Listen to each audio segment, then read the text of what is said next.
Let's go back to our first equation. In this equation, to get the y-intercept, you have to substitute x with 0 to the equation, and the result you'll get is the y-intercept. After solving, we find out that this equation has a y-intercept of negative 64, where the pair is always 0. For the next step, we should use the zero product theorem. With our given equation, we have to use the zero product theorem so we can automatically get the values of x.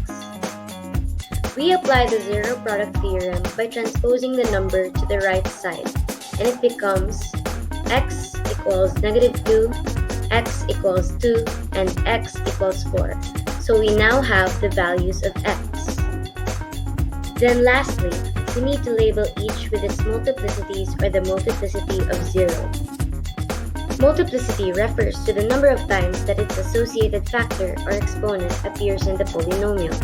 X equals negative 2 has a multiplicity of 2 since it has an exponent of 2. X equals 2 has a multiplicity of 2. X equals 4 has a multiplicity of 1 since it has an invisible exponent of 1. The last step is to plot the graph. Let's review what we had solved so far. We have an equation of x plus 2 squared, x minus 2 squared, x cubed minus 4. Our end behavior is a down-up behavior. The y-intercept is 0 and negative 64. Our zeros are negative 2, 2, and 4 with their multiplicities. Plot out the points from your zeros or x values and y-intercept. Since the numbers 2 and negative 2 has a multiplicity of 2, then its graph should bounce. And that is how you graph and solve polynomial functions. So we can understand more on how to solve polynomial functions. We have another equation here, which is negative 4x cubed plus 6x squared plus 52x minus 78.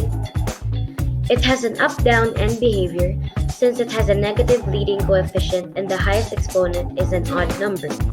Its y-intercept is 0 and negative 78 after we substituted x to 0 in the equation.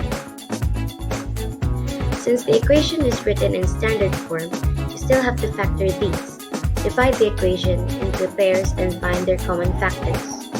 So you now have x squared, 2x minus 3, negative 13, 2x minus 3. For numbers 4 and 6, they have a common factor of 2 and x squared, so you have to put their common factor outside the parentheses.